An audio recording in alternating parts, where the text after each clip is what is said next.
Finn, are you feeling all right? She looked up from the kitchen where she was doing dishes. His father hummed as he wiped down the kitchen table. I'm fine. I just want to go to bed early, that's all. For the third or fourth night in a row. Try and sneak out again. You're grounded for the rest of your life. Finn and his mother exchanged a look. She told his dad after saying she wouldn't. I'm not going to sneak out. I'll take away your computer. No more email, no more gaming. This was the worst threat he could take. His father looked up.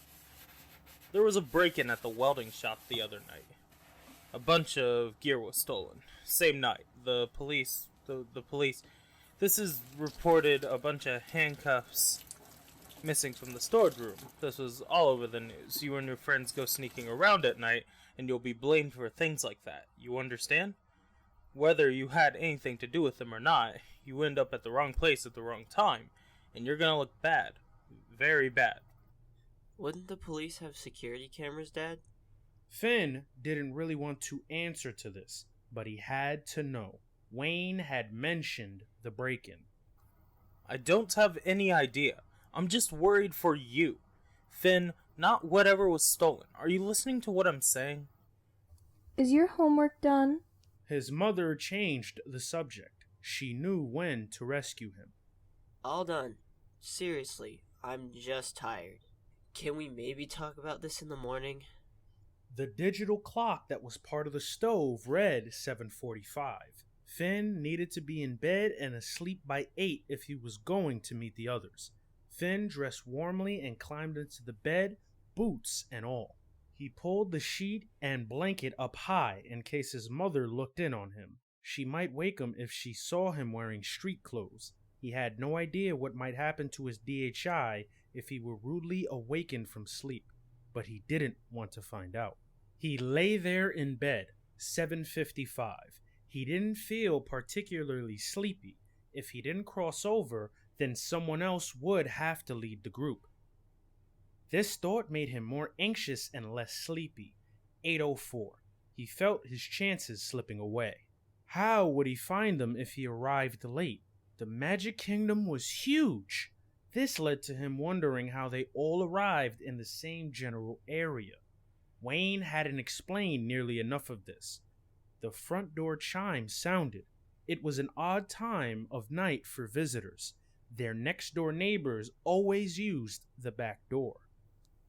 Finn? Both annoyed and curious, Finn dragged himself out of bed. He headed to the door and then caught a look at himself in the mirror. He was fully dressed, head to toe, in day clothes he hadn't been wearing earlier. What would his mother think of that? He removed his boots and socks and rolled up the legs of his jeans. If he threw a bathrobe over his clothes, he'd look ready for bed. A glance in the mirror told him he had to lose the jacket or look like the Incredible Hulk. Checking himself one last time, he headed out into the hall. Jess stood inside the front door talking to his mother. Finn felt stupid wearing a bathrobe. Too late. She glanced up and had seen him. He summoned his courage and descended, as if it was perfectly normal to be ready for bed at 8 o'clock. He felt warm under the robe and layers of clothes. Hey, Jess. A million thoughts ran around in his busy brain. How did she know where he lived? What was she doing here? He glanced at his grandfather clock. 8:10. This was a serious problem. His mother couldn't shut up, of course. She rambled on about how refreshing it is to meet one of Finn's friends, and such a cute girl at that. Finn shot her a private look. His mother excused herself to the kitchen. Hey, I came by to congratulate you. Finn felt confused. Soccer? You guys took third? The clock read 8:12. Well, thanks a lot. That was really nice of you. Nice bathrobe. You feel okay? Truth was, Finn was overheating in all the layers. Sweat trickled off his forehead. He mopped it up with his sleeve. Just a little tired. Probably just the game. She nodded, but studied him oddly. He felt one of his pant legs slip down.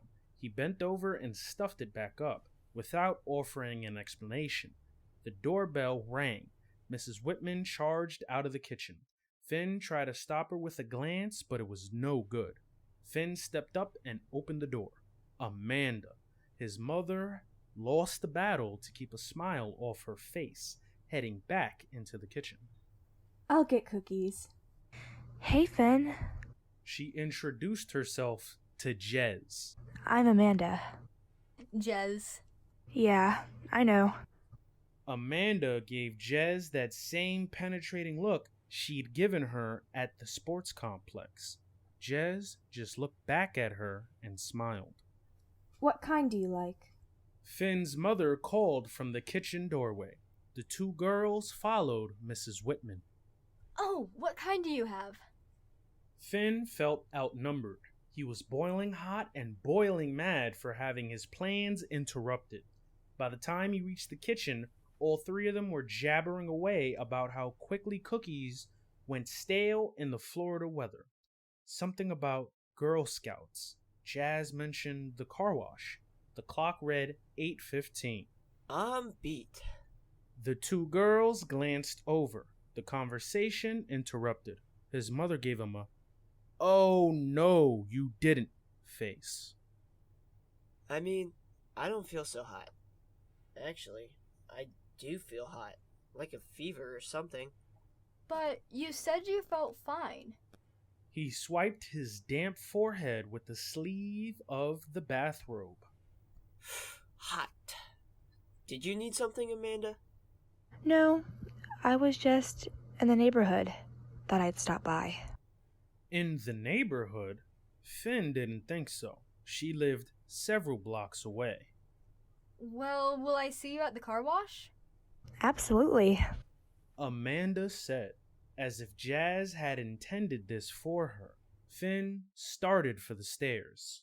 Night then. See you both tomorrow, I guess. Amanda scrunched her face and snarled secretly at him. She did not want to be abandoned. Finn, we're going to have some cookies. Amanda saw his panicked expression. Then she looked at the clock. She understood. She pulled Jez toward the hallway. The girls said goodbye. Finn tried to thank Amanda with his eyes. Is it true that you're not feeling well? Must be why I'm so tired. Well, get to bed and we'll see how you feel in the morning. Music to his ears.